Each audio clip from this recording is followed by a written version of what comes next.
Hello, good morning students. Welcome to our teaching classes. बेटा हम history का जो 6th चैप्टर है एम्पायर्स पीरियड उसके बारे में रीड कर रहे थे।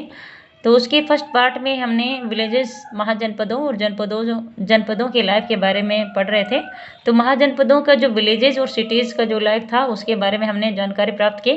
अब हम जो हमारा नेक्स्ट पॉइंट है ट्रेड, तो ट्रेड के बारे में हम रीड करेंगे यहाँ पर।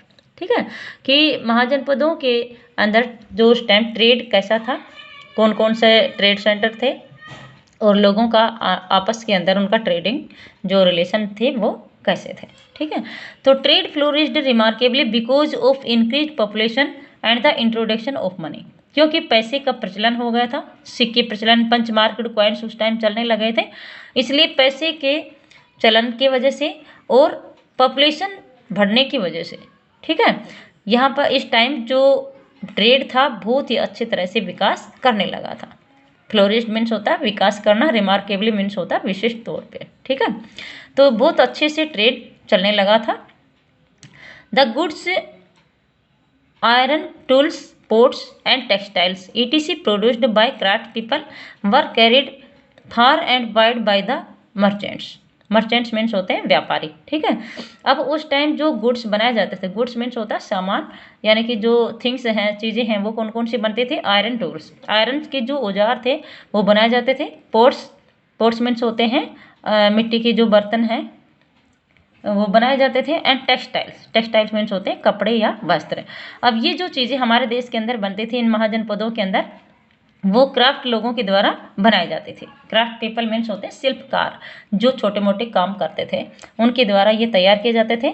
और ये मर्चेंट्स के द्वारा, मर्चेंट्स मीन्स होते हैं व्यापारी, व्यापारियों के द्वारा बहुत दूर दराज के स्थानों के तक भी इनको ले जाया जाता था बेचने के लिए, और बदले में वो भी हमें कुछ चीज़ें वहाँ से हमें इम्पोर्ट करके करने पड़ते थे।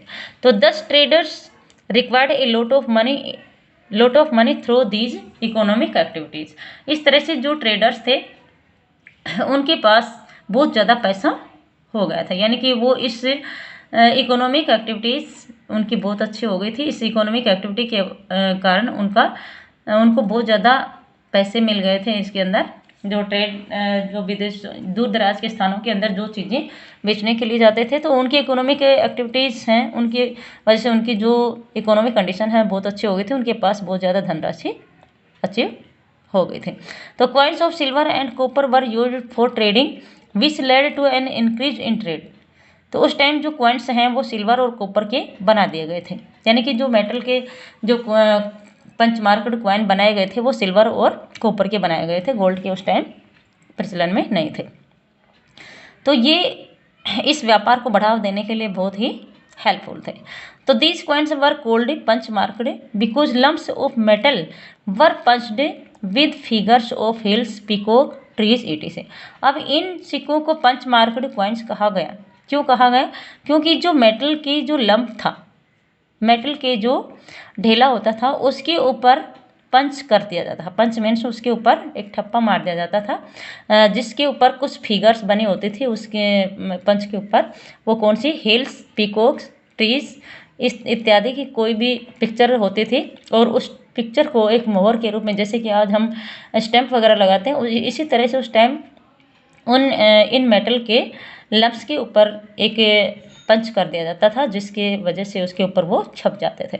तो the main trade articles were silk, Ivory and perfumes. उस टाइम जो मेन आर्टिकल्स थे वो कौन कौन से थे? सिल्क यानी कि रेशम, आइवरी मीन्स होता है हाथी दांत से बना हुआ सामान, और परफ्यूम्स मीन्स होते हैं इत्र, जिसको आज भी हम यूज करते हैं। ठीक है, तो ये जो मेन आर्टिकल्स थे जो इनका व्यापार किया जाता था। Merchants also had to pay tax on the articles that were bought and sold through the trade. अब जो मर्चेंट्स इन चीज़ों का लेन देन करते थे, इनको बेचते थे या इनको खरीदते थे, तो इनके ऊपर राजा को टैक्स देना पड़ता था। इन चीज़ों के ऊपर राजा को टैक्स देना पड़ता था। बिम्बिसार उस टाइम मगध का एक फेमस किंग था। ठीक है, built roads and bridges to increase trade, यानी कि ट्रेड को बढ़ाने के लिए, उसको प्रोत्साहित करने के लिए उन्होंने बहुत ज़्यादा रोड्स और ब्रिजेस मीन्स होते हैं पुल, ठीक है, जो नदियों के ऊपर बनाए जाते हैं। तो रोड्स और ब्रिजेज उस टाइम किंग बिम्बिसार ने बनवाए थे ट्रेड को बढ़ावा देने के लिए। ठीक है, तो ये हमारा ट्रेड था उस टाइम का, का ट्रेड, जिसके बारे में हमने जाना कि कौन कौन से उसके मेटल के कॉइन्स यूज़ किए गए और किस तरह से ट्रेड चलता था। आगे है बेटे टैक्सेस। अब टैक्सेस किन किन लोगों को टैक्सेस देना पड़ता था उस टाइम भाई? जो भी लोग कामकाज करते थे या एग्रीकल्चर का जो वर्क करते थे, उनका मेन ऑक्यूपेशन एग्रीकल्चर था, तो लगभग समाज के अंदर जो भी शिल्पकार थे सभी लोगों को टैक्स भरना पड़ता था। ठीक है, तो ये कौन कौन से थे? The Kings needed more resources for building huge forts maintaining big आर्मीज।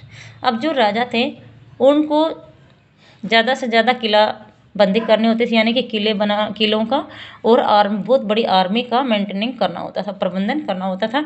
इसलिए उनको बहुत बड़ी धनराशि की ज़रूरत होती है किंग्स को एडमिनिस्ट्रेटिव चलाने के लिए। ठीक है, एडमिनिस्ट्रेशन चलाने के लिए। तो therefore they started collecting regular taxes instead of depending on occasional gifts brought by the people. अब जो लोग राजा को ओकेजनल गिफ्ट्स करते थे, यानी कि उनको शुभ अवसर के ऊपर उनको किंग को गिफ्ट यानी कि उनको धनराशि देते थे, तो उसकी बजाय राजा को रेगुलर टैक्सेस कलेक्ट करने के जो नीति है उसको स्टार्ट किया। ठीक है, यानी कि लोगों से रेगुलर टैक्सेस लेना शुरू कर दिया था। As in the case of rajas of the janapadas, जनपदों के जो राजा थे उन्होंने भी ऐसा ही करना शुरू कर दिया। They also needed officials to collect these taxes, और इन टैक्सेस को इकट्ठा करने के लिए उन्हें राजाओं की जरूरत पड़ने लगी। Taxes on crops were the most important because most people were farmers. अब जो टैक्सेस क्रॉप्स के ऊपर लगाए गए वो बहुत ही इंपॉर्टेंट थे, क्योंकि जो फार्मर्स थे वो ज़्यादातर कृषि कार्य ही करते थे, इसलिए इन क्रॉप्स के ऊपर टैक्सेस लगाना बहुत ही आवश्यक था। तो there were taxes on craft persons as well as which could have been in the form of labour. अब जो क्राफ्ट पर्सन्स थे जो लेबर के रूप में काम कर सकते थे उनके ऊपर भी टैक्स लगाया गया।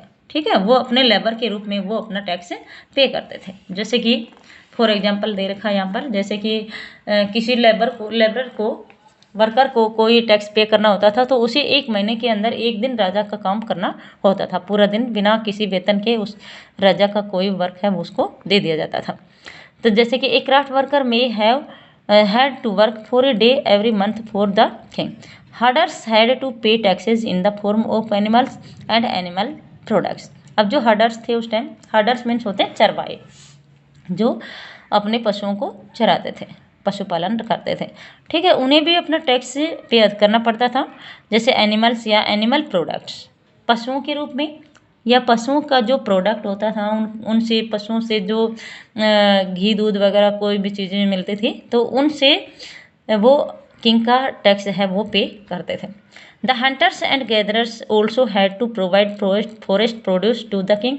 इसी तरह से जो हंटर्स यानी कि जो शिकार करने वाले या जो गैदरर्स संग्राहक थे, जो फॉरेस्ट के अंदर जो अपने फल वगैरह जो दूसरी चीज़ें थी वो इकट्ठा करने वाले थे, संग्राहक जिसको बोलते हैं, उन्हें भी अपने फॉरेस्ट प्रोड्यूस के रूप में राजा को टैक्स देना पड़ता था।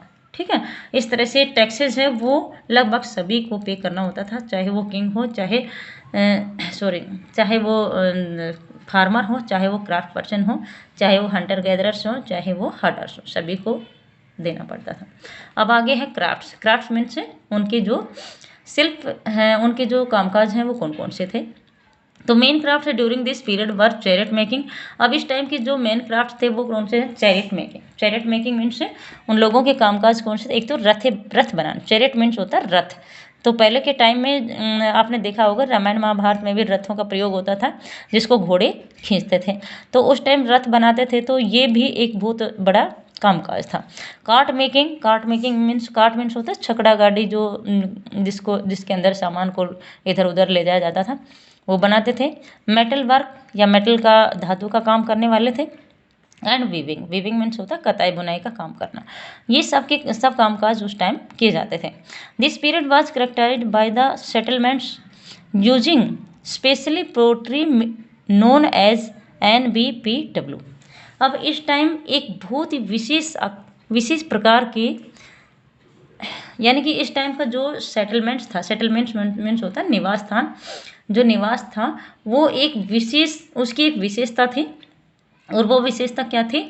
यूजिंग स्पेशली पोट्री, यानी कि ये लोग, इस टाइम के जो लोग रहते थे वो एक विशेष प्रकार की पोट्री है वो उसका यूज़ करते थे, और इसको NBPW के नाम से जाना गया। NBPW की फुल फॉर्म क्या है?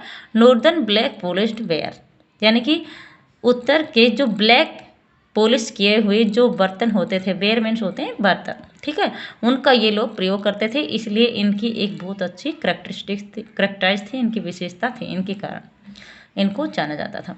It had a lustrous surface and was made up of fine materials. अब ये जो NBPW जो बर्तन होते थे, इनके जो वेयर होते थे, इनकी क्या विशेषता थी कि इनके जो सरफेस होती थी वो लस्ट्रस होती थी। लस्ट्रस मीन्स होती चमकीली, ठीक है। And was made up of fine materials, और ये बहुत ही अच्छी मटेरियल से बनाए जाते थे, इसलिए ये बहुत ही फेमस थे, बहुत ही अच्छे चलने वाले थे और देखने में बहुत ही सुंदर लगते थे। The craft persons organise themselves into groups known as shrenis और guilds to help one another. अब इस टाइम के जो क्राफ्ट पर्सन थे, क्राफ्ट पर्सन्स होते हैं शिल्पकार, जो ये छोटे मोटे काम करने वाले, जो अभी बताया था ऊपर मेंशन है, ये कामकाज करने वाले जो लोग थे उनको बोलते हैं craft persons. Organise themselves into groups, ये लोग सारे एक ग्रुप बनाकर रहते थे जिनको श्रेणीज या गिल्ड्स के नाम से जाना जाता था। अब ये ग्रुप में क्यों रहते थे? क्योंकि एक दूसरे की हेल्प करने के लिए, एक दूसरे की सहायता करने के लिए ये ग्रुप में इनको रहना पड़ता था। People with the same occupation began to live and work together in the same town. अब लोगों को एक जैसा व्यवसाय करने के लिए एक जगह रहना पड़ता था, and work together in the same town, और एक ही नगर के अंदर एक जैसा वर्क करना पड़ता था, ठीक है। एक जैसा वर्क करने के लिए वो एक जगह ही रहना शुरू कर देते थे। Their heads were known as shreshthis. अब उनके जो हेड, यानी कि जो श्रेणीज या गिल्ड्स के जो अपना ग्रुप बनाकर ये लोग रहते थे क्राफ्ट पर्सन, इनका जो हेड होता था वो श्रेष्ठिस कहलाता था, ठीक है, इसको भी अंडरलाइन कर लेना। Since these artist lived and work together, क्योंकि ये जो आर्टिस्ट हैं, आर्टिस्ट मीन्स होते हैं कलाकार, ये जो कलाकार हैं वो एक साथ रहते थे और एक जगह ही वो एक साथ साथ काम करते थे। They became so close that they were regarded as a caste और जातीज, ठीक है। उसी टाइम से कहते हैं इनका जाति या कास्ट का जन्म हुआ था, क्योंकि ये सारे के सारे एक साथ मिलकर एक जगह ही रहते थे, इसलिए इनको इनकी एक अलग कास्ट या जाति माने जाते थे। जैसे कि बर्तन बनाने वाले सारे एक जगह रहने लग गए थे, जिसको कुम्हार कहा जाने लगा। कारपेंट्री का काम करने वाले, उनको खाते कहा जाने लगा, वो एक जगह रहने लगे। इसी तरह से जो दूसरे वर्क थे, जैसे चैरेट मेकिंग है, कताई बुनाई का काम करने वाले, वो एक जगह रहने लगे, उनके अलग कास्ट बना दिए जाते, ठीक है। सभी की अलग अलग कास्ट बना दी जाती थी और अलग अलग जगह के ऊपर उनको सेटल कर दिया जाता था, एक ही जगह पर वो रहकर काम करने लगे थे। तो देयर प्रोफेशंस वाज हेरिडेटरी। अब उनका जो प्रोफेशन था वो हेरिडेटरी होने लगा। हेरिडेटरी मीन्स होता है वंशानुगत, जैसे कि आज भी होता है वंश के अकॉर्डिंग। जैसे कि भाई ब्राह्मण लोग होते थे तो उनका काम होता था शिक्षा देने का या धार्मिक अनुष्ठान करवाने का या हवन आदि करवाने का, तो आज भी वही काम करते हैं।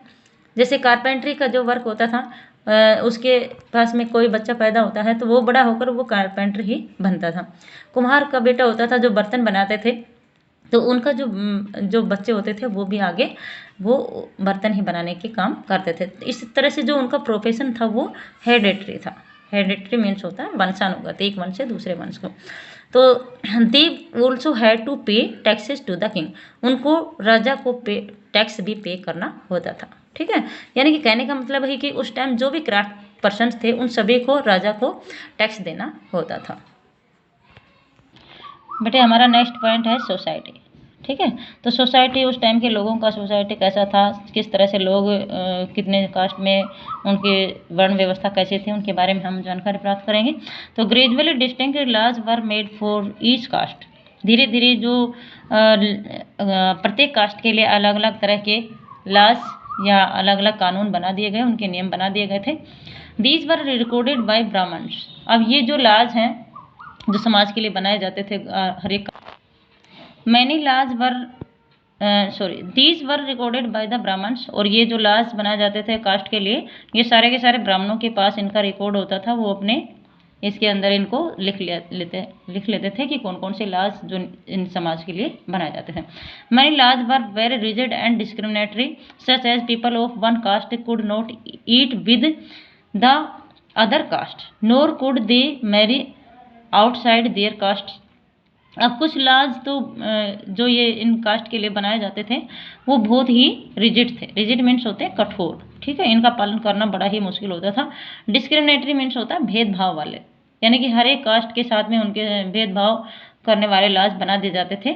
और ये कौन कौन से थे? जिस तरह से जैसे कि एक कास्ट के लोग दूसरे कास्ट के लोगों के साथ में खाना नहीं खा सकते थे।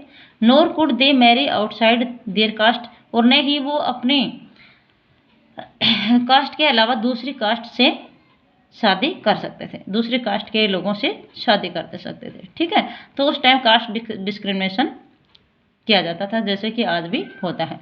तो देर वर 4 वर्णास नेम्ड ब्राह्मण, क्षत्रियास, वैश्यास एंड शूद्रास।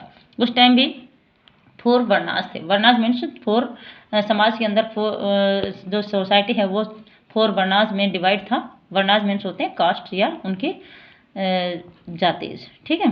जैसे ब्राह्मण हैं, क्षत्रियास, वैश्यास और शूद्रास। तो Brahmins and Kshatriyas enjoyed the upper class status.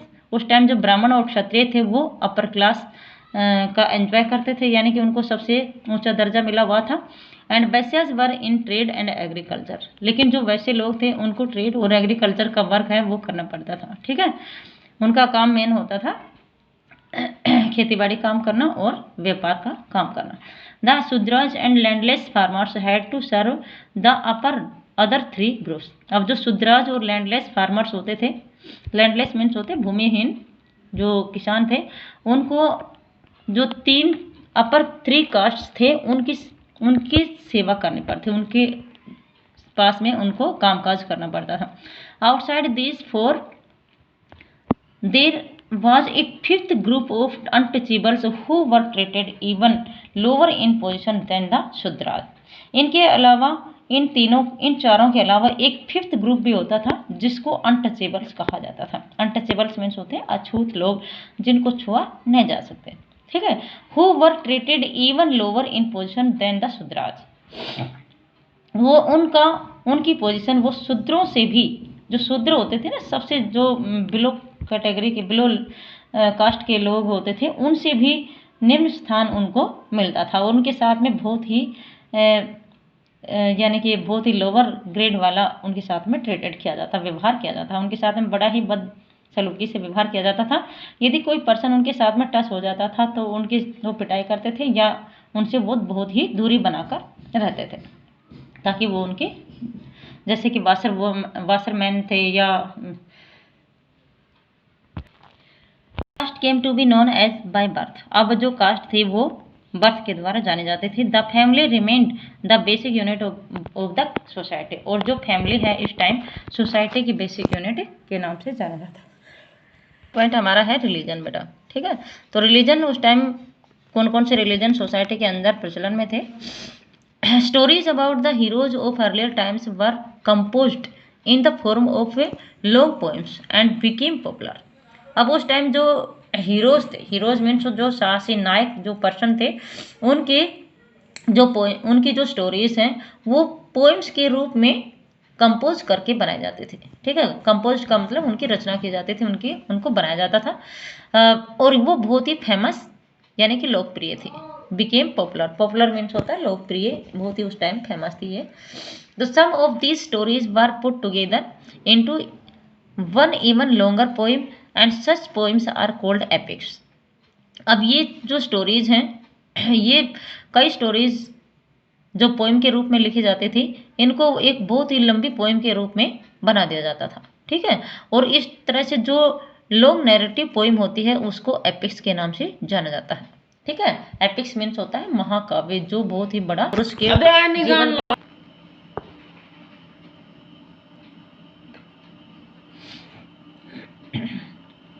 Epics means होता है महाकाव्य, जो एक लॉन्ग नैरेटिव पोएम होती है जो एक महापुरुष के जीवन का कंप्लीट वर्णन होता है। जैसे कि रामायण है, रामायण में राम का जो चरित्र है, राम का जीवन के बारे में संपूर्ण गाथा होती है।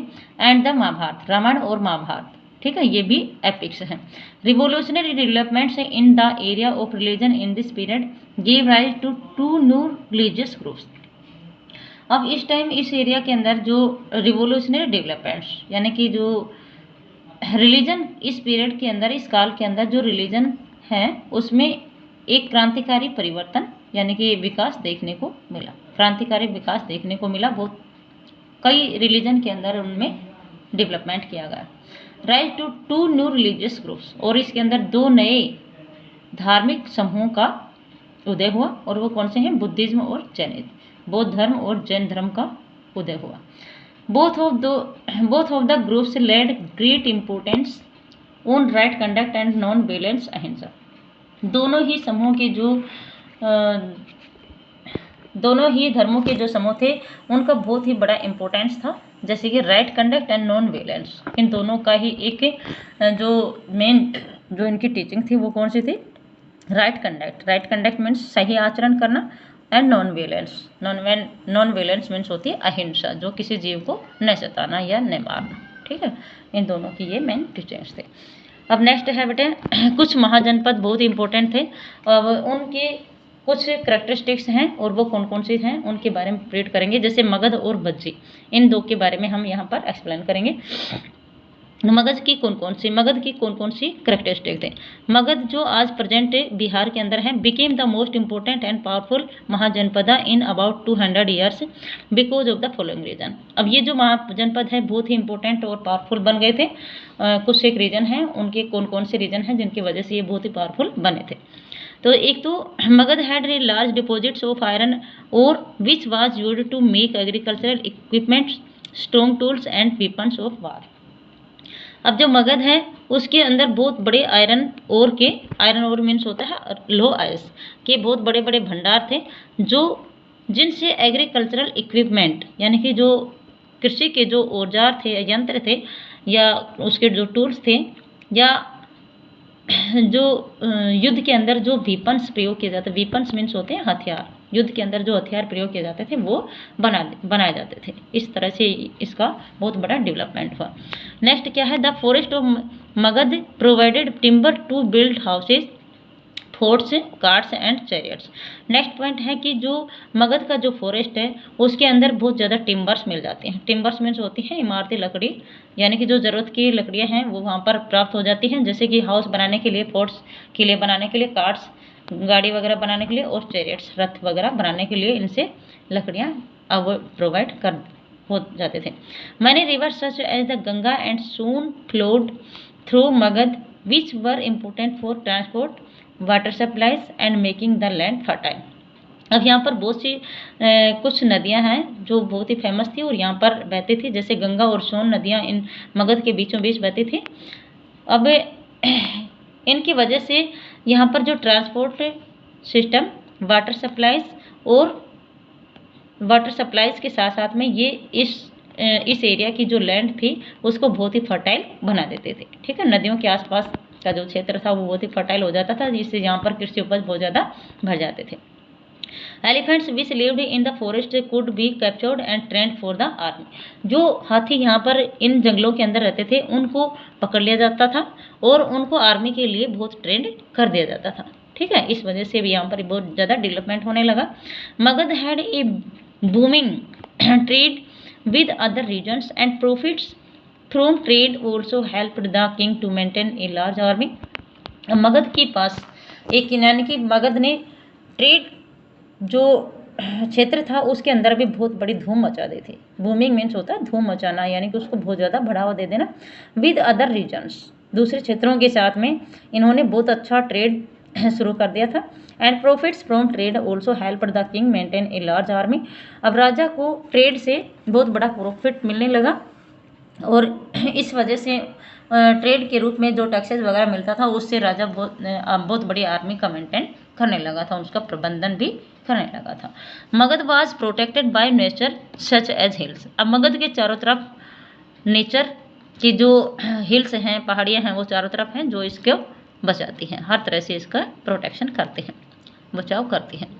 Magadh had two very powerful rulers, Bimbisara and Ajatashatru. अब मगध की बहुत दो फेमस किंग थे, मगध के ऊपर जो शासन करते थे वो कौन से थे, बिंबिसार और अजातशत्रु। उन्होंने भी इसको बहुत ज़्यादा बढ़ावा दिया था। Who used all possible means to defeat other janapadas, जिन्होंने दूसरे जनपदों को हराने की हर तरह से भरसक प्रयत्न किए। They were always trying to expand their lands, वे हमेशा ही अपनी भूमि को बढ़ाने की कोशिश में लगे रहते थे।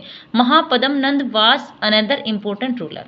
अब यहाँ पर एक और रूलर थे जिनका नाम महापद्म नंद था, ये भी बहुत ज़्यादा इम्पोर्टेंट थे।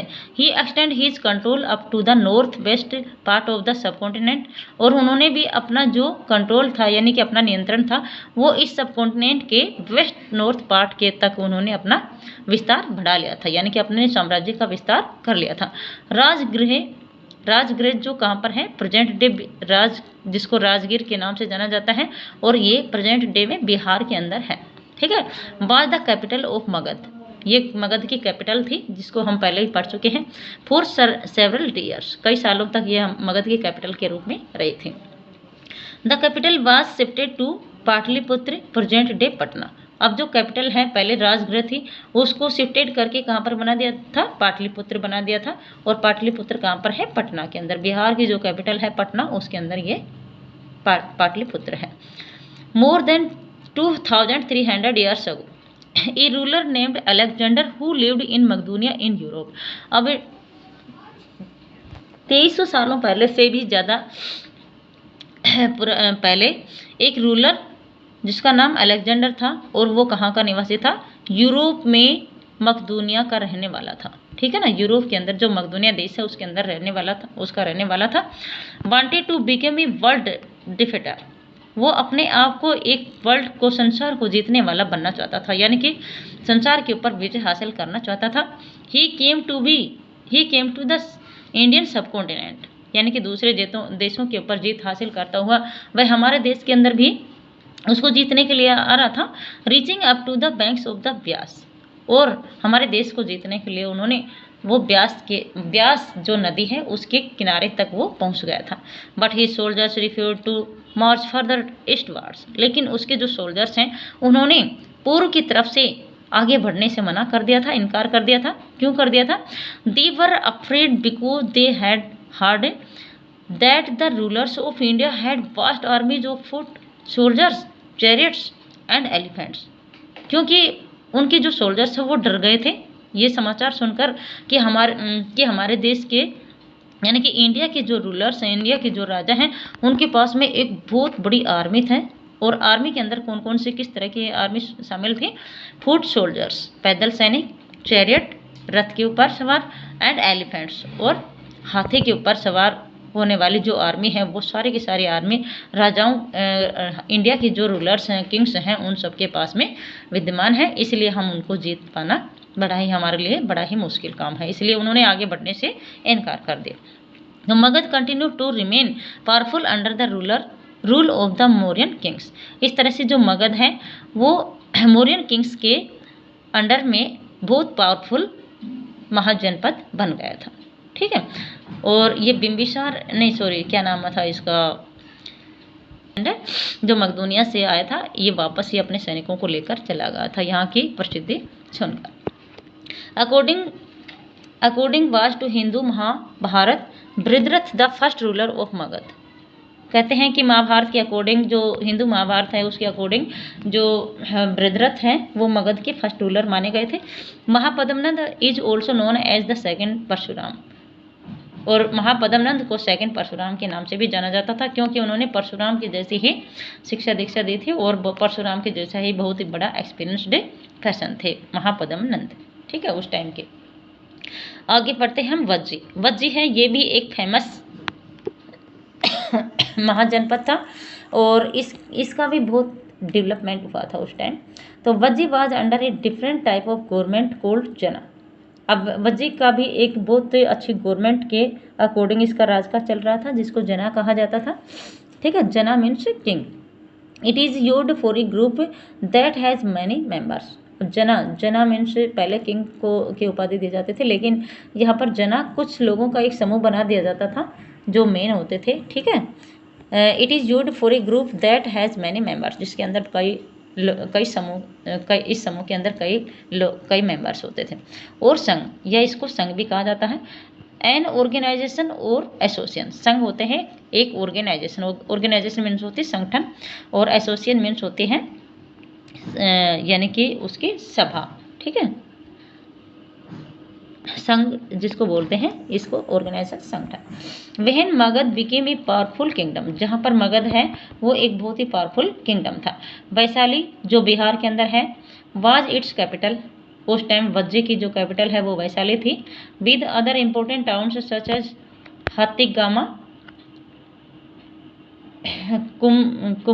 कुम्भटग्रामा एंड भोगानगरा, ठीक है। उस टाइम जो कैपिटल इंपॉर्टेंट टाउन्स थे वज्जे के, वो कौन से, हातिगामा, कुम्भटग्रामा और भोगनगरा, ये इनके इंपॉर्टेंट टाउन्स थे उस टाइम, जिनकी वजह से ये तो इन जना और ए संगा देर वर मैनी राजाज और दे rule together.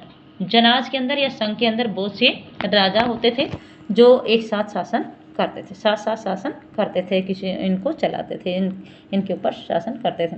Each one was known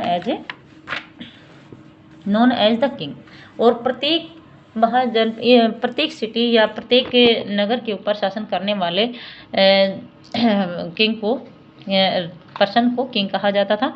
they performed all the rituals together, अब जो भी रिचुअल्स थे, जो भी धार्मिक अनुष्ठान थे, वो साथ साथ करवाते थे। They also met in different assemblies to decide what had to be done and how through discussion and debate. They also met in different assemblies, और वो कई तरह के असेंबलीज करवाते थे, और उनके अंदर वो सारे इकट्ठे होते थे, मिलते थे, और आपस में ये डिसाइड लेते थे कि अब हमें आगे क्या करना चाहिए, और किस तरह से कोई काम, कोई बात का जो डिस्कशन है वो कैसे करना चाहिए, उनके ऊपर डिबेट करते थे, आपस में डिस्कशन होता था, और किसी बात का कंक्लूजन निकाला जाता था, और उसके प्रति डिसीजन लिया जाता था कि आगे हमें क्या करना है, कौन कौन से रूल हैं, लॉज हैं, वो बनाए जाने हैं। For example, if they were attacked by an enemy, उदाहरण के लिए जैसे कि कोई एनिमी उनके ऊपर अटैक करता था, दे मेड टू डिस्कस, वो आपस में मिलकर डिस्कस करते थे इस बात के ऊपर, what should be done to meet the hazard, hazard means होता है संकट या खतरा, कि उस संकट से बचने के लिए उस संकट से करना चाहिए, इन सब के बारे में वो आपस में डिस्कस करते थे। However women, दासाज and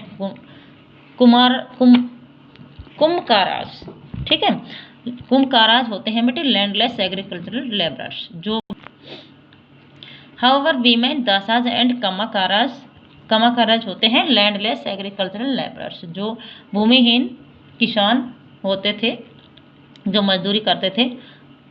could not take part in such assemblies, इन असेंबलीज के अंदर कौन कौन पार्टिसिपेट नहीं करते थे, न तो वीमेन अलाउड थी इसके अंदर, न दासों को अलाउड होता था ये, और न ही कमाकाराज जो लैंडलेस कृषक वर्ग थे वो इन असेंबलीज के अंदर। Both of Buddha's and Mahavira belong to ganas और संगाज, दोनों ही बुद्ध धर्म से रिलेटेड और महावीर बौद्ध, और वो दोनों ही संघ या जन से बिलोंग करते थे, वो इनके अंदर पार्टिसिपेट करते थे।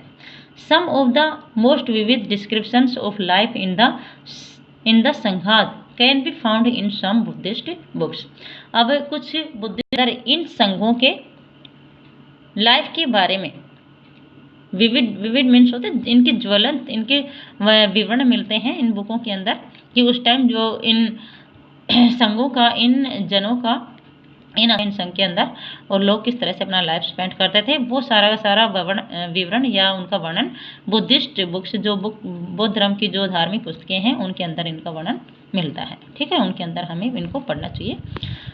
थैंक यू बेटे, इतना ही